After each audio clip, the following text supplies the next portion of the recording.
लेकिन ये साला कर क्या रहा है यहाँ पे? বিড়ির গন্ধ কোন থেকে আসতে নিশ্চয় কেউ বিড়ি খেতেছি কে ও দুটো কে রে ওর দুটো তো আমার বেটা মতন লাগতে আমারই বেটা তো দেখতে চাই ওই তোরা পাবেটা দর কথা না তোরা দাস কিসে বিড়ি আনিস বিড়ি খা ভালো না তোরা জানিস না তুই জানিস না বিড়ি খেলে ক্যান্সার হয় এ বিড়ি খাবো না এবার থেকে বিড়ি খাবো না মানে বিড়ি খাও তুই খাবে এবার থেকে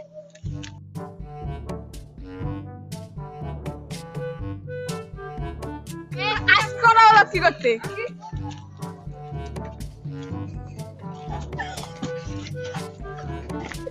কেন বিড়ি খেতে না করনি তোরা আমাকে সে বিড়ি খাচ্ছিস বাহ বাহ আমার নেশা লেগে গেছে ছেড়ে দাও বাহ বিড়ি খাইনি গাঞ্জা খেয়েছি